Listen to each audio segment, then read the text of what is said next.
Good morning, everybody. You talk about a day that the Lord has made. This is stunningly beautiful. Mike, thank you so much for that introduction, your gracious words, your leadership. It's good to be with you, your son, Brian, who I just met, and your brother, Greg, who's the great governor of the state of Montana, is another friend of mine. I want to acknowledge some of the folks who are with us today, and I'll probably miss some folks in addition to your colleagues and board members who I want to acknowledge. We wouldn't be here today without our federal partners, and you'll hear from each of them in a moment. Senator Bob Menendez and Congressman Frank Pallone. I want to thank you guys in particular for helping us out. Mike mentioned state legislators. There's none better than Senator Vin Gopal. Vin, great to have you with us today as well. Several of our local mayors, Monmouth Beach Mayor Dave Stickle, Little Silver Mayor Bob Neff, Ocean Port Mayor John Coffey, the other leaders. I also bring greetings from Commissioner Director Tom Arnone in Monmouth County, who wanted to be here today and could not. And we also have rounding out the group today, and I'm sure there are others, our very own DEP Commissioner, Sean LaTourette. Sean, great to be with you. From FEMA Region 2, Administrator Dave Warrington and his colleagues. Dave, great to be with you as always. And State Police Lieutenant Colonel Chris DeMays is with us as well. Chris, great to have you. So just to reiterate, Mike has done a very good job of framing this. I'll put some of this at the risk of repeating what he said in my own words. I'm still getting over the bacon grease.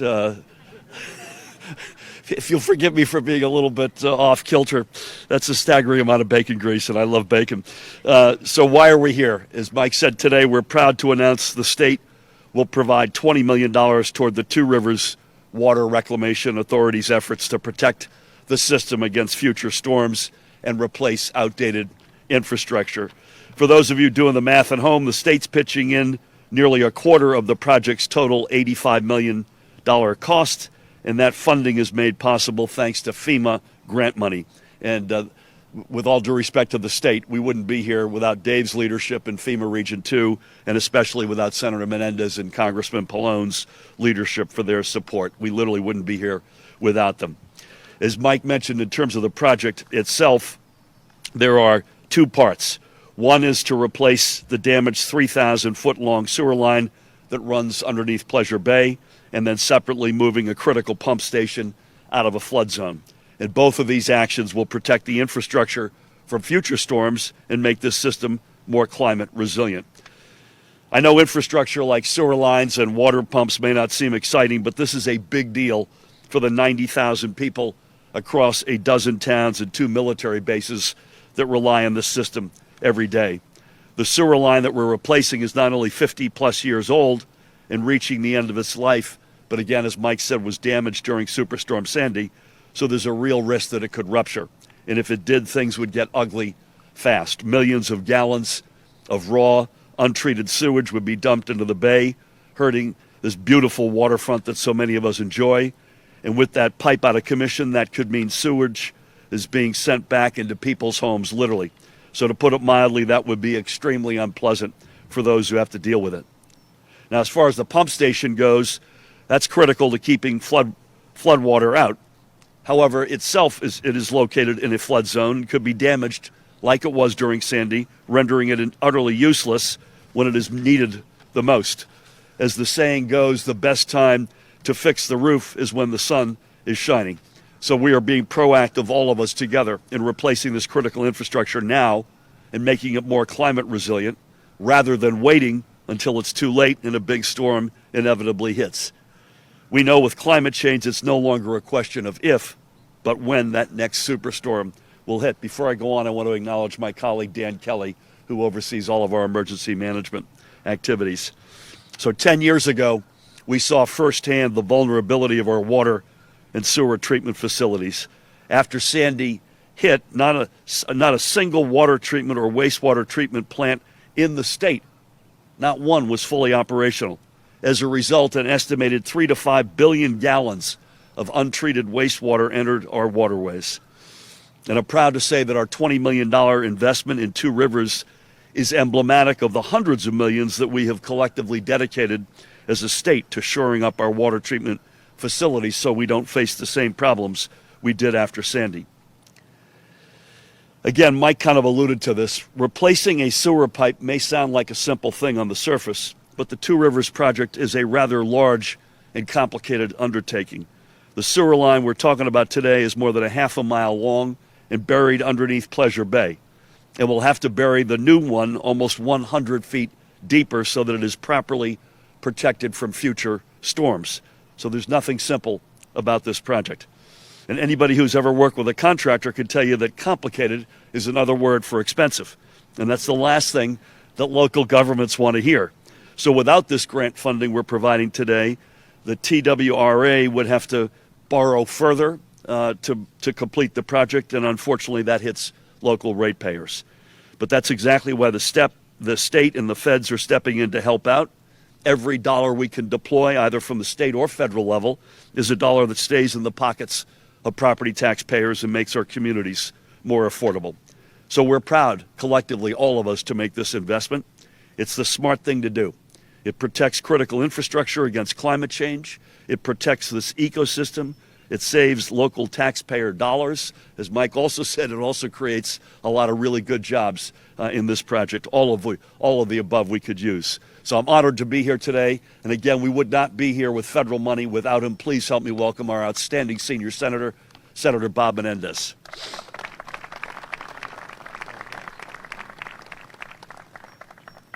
Well, thank you, Governor. Good morning, everyone. It's good to be back here in Monmouth. Let me just say that I'm thrilled to have a governor who has made Superstorm Sandy recovery and resilience a central part of his agenda. This isn't our first Sandy-related event.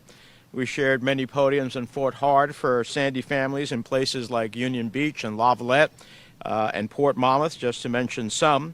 And I'm grateful for your leadership to help restore, recover, and rebuild from the lingering effects of the storm. I'm also thrilled to be here with my colleague from the United States Congress, New Jersey's 6th Congressional District, Congressman Frank Pallone. When New Jersey faced its darkest moments, we had some of the brightest lights fighting on behalf of our state. And believe me, if you're ever in a legislative fight in Washington, you want someone who is a fierce champion for the people he represents in Frank Pallone. We did it together, and Frank, thank you so much for your leadership in this and so much more. And I also want to recognize Senator Gopal, who is an extraordinary public servant, a native son of Monmouth County down the road in Neptune Township. And his advocacy and leadership on this issue is incredibly poignant and essential. So thank you. And lastly, your executive director and all of the members of the authority who make this running successfully all the time and who will build a successful project for the next several generations of residents. We're here today to launch the main pump station project, which has been said has been administered by Two Rivers Water Reclamation Authority. It's a vital project that safeguards the surrounding waters, an important section of a world-famous Jersey shore for millions of gallons of sewerage. By moving the pump station, we're doing two things at once. We're both upgrading an outdated systems for the residents who call Monmouth County home, and we're looking ahead to the undeniable reality of rising seas, stronger storms, and the risk of future floods. With one project, we're bringing the main pump station out of the past, where it's faithfully served for 50 years, and we're bringing it into the future so it can serve for the next 50 years and 50 years after that. The bottom line is this pump station plays a critical role in the water treatment for 6 member towns, 6 customer towns, 2 military bases that fall under the Two Rivers purview. And if for some reason it's going down, as we've heard, 90, 100,000 New Jerseyans in the area would be affected. We simply can't let that happen. So today, and part of what Frank and I fashioned when we thought about these monies, is how do we think forward? How do we look into the future? How do we mitigate risks by learning the lessons of Superstorm Sandy? Every time I'm in Monmouth County, I can't help but remember that fateful day nearly 11 years ago when the state had the worst natural disaster in its history. The numbers only tell us half the story. $36 billion in damage. 2.6 million residents without power, and most tragically, dozens of deaths, including many in New Jersey. But underlying these statistics is only half of the story. It's summed up in two words that we heard up and down the Garden State. After the rain stopped, and the flood waters receded, and the sun came out. Jersey Strong, which is the way that neighbor helped neighbor in the days and weeks and months after the storm. The cleanup efforts, the relief efforts we brought to bear.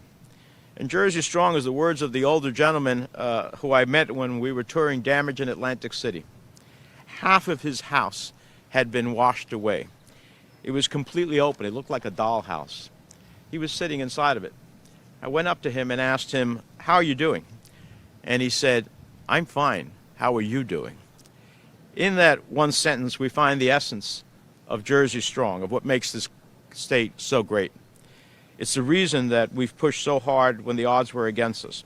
When we needed federal relief after the storm, you remember that fight, Frank, some of our colleagues had the audacity to say, "No, we don't think you need it."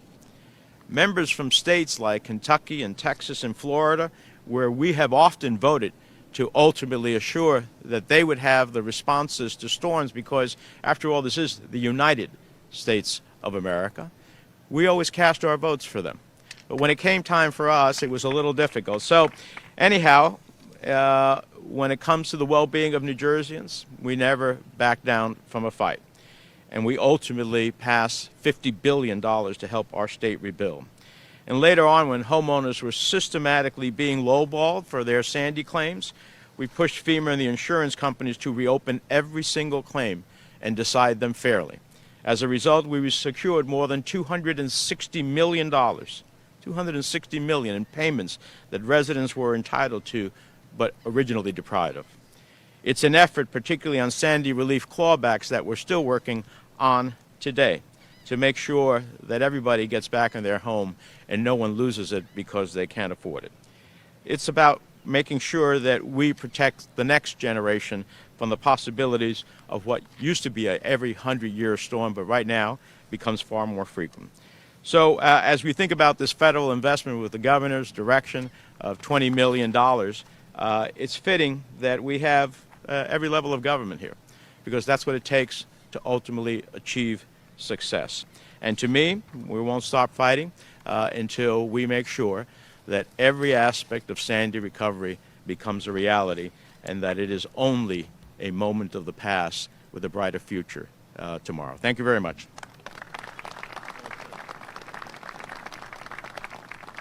Senator, well said, and I've lost track of the amount of times we've been together. Frank's been with us almost every single one of those times, still digging out from Sandy all these years later, so thank you for your leadership. I meant to say earlier, I will admit I missed the dress code memo for this meeting, so I apologize. Senator Menendez pointed that out privately to me, and I have to acknowledge he's right and I'm wrong, so particularly on a Monday morning. I'm not sure what I was thinking. Both the senator and I have mentioned him. I don't know where we'd be without his leadership. Please help me welcome Monmouth County's own Congressman Frank Pallone.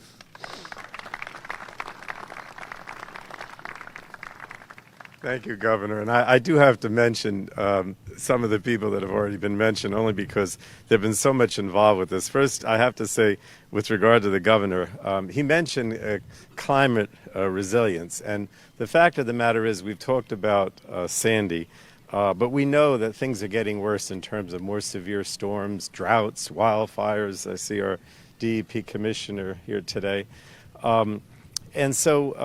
And probably no one has, if you look at an example of a state that has really addressed the climate crisis in an effective way, not only now but in the future, New Jersey is the best example, and of course the governor, our Governor Murphy, is the best example.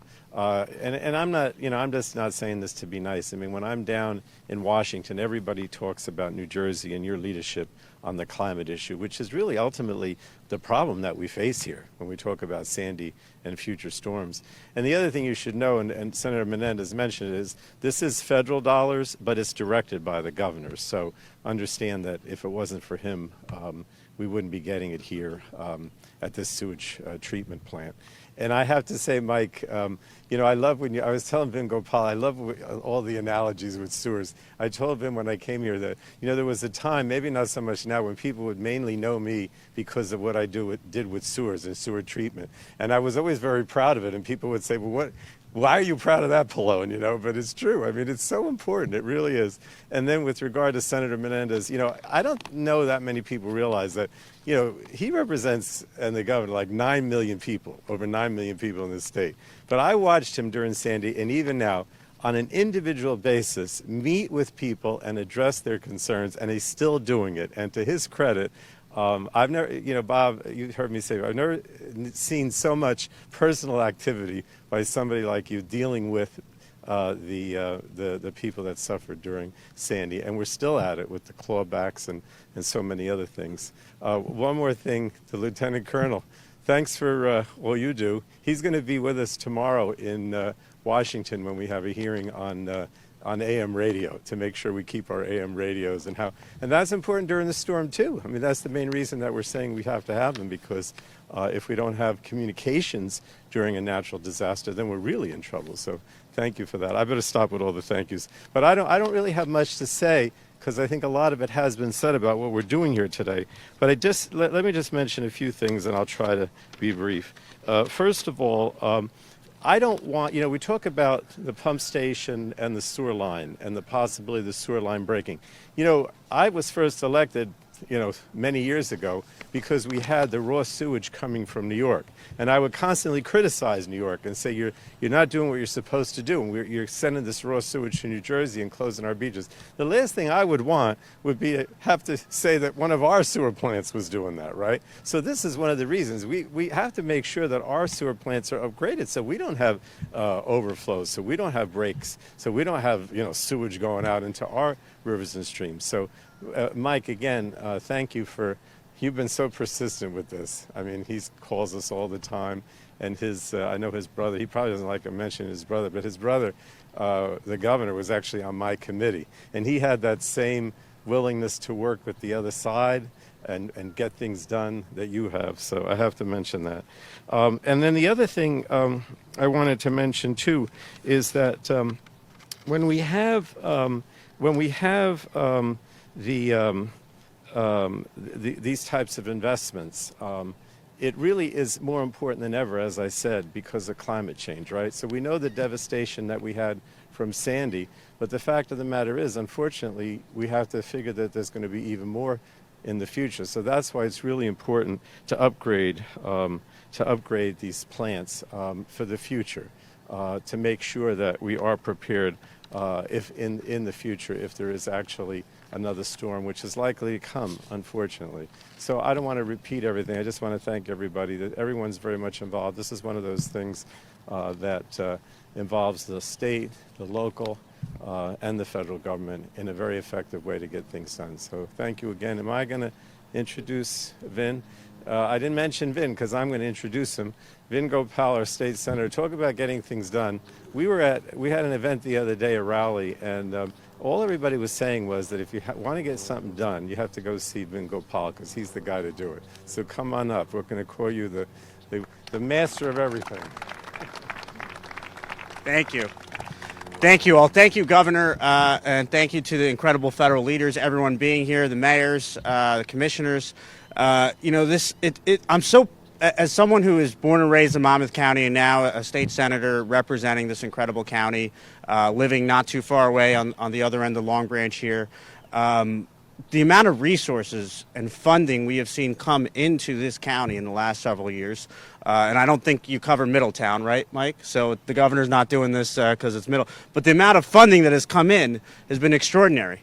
And if you remember some of the mayors a couple years ago, we had that big dead fish issue. I know Monmouth Beach had it.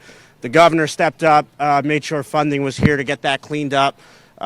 We have had a number of issues, and it's whether it's mental health, whether it's environmental protection, we've seen a real step up here from the state and federal partners to invest more in Monmouth County in the last few years than we've seen, honestly, in the last 2 decades. And the governor is term limited. He is, and I can guess, Governor, you didn't get a lot of votes in this area. he's doing this and putting funding here because this isn't about politics. It's about doing the right thing. And that's really refreshing to see that. It's really healthy to see that. That's what we need to see, not just here in New Jersey, but across the country. We should be seeing that. And to see Senator Menendez and Congressman Pallone, who 11 years later, still such an incredible focus, and the meetings they've had on Sandy, and the constituent cases that they still have in Union Beach and Seabright and Hazlet and across the shore, focused, and they have not forgotten. Unfortunately, we know we're in a 24-hour news cycle. People move on very quickly. But those unfortunate Sandy victims and Sandy families are still suffering to this day. And the commissioner, the congressman and I joked when the commissioner came in that we weren't going to bother him about the other 9 things we bothered him about last week. But he and DEP have been incredible. This is really an incredible group of folks that are working hard, and I want to end by a debt of appreciation to Mike. He is a leader statewide when it comes to sewer authorities. If there's any piece of legislation out there that has the word sewer in it, you get a text from him in 2 seconds. I don't know how he sees it, but this facility is blessed to have his leadership. So, Mike, thank you for all your guidance and leadership, and thank you, Governor, for doing this today.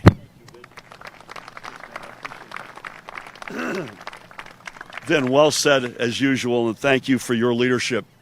As they say in Hollywood, it's a wrap. So, Mike, to you and your commission, your board, and your colleagues, deep thanks for hosting us today. To the senator and congressman, thank you, Senator. To all the other dignitaries, especially Dave and his FEMA colleagues, but to each and every one of you, it's a real treat to be with you today. This is a really smart, badly needed project that's going to transform lives in this whole beautiful area of our state and our country for the better. Thank you all.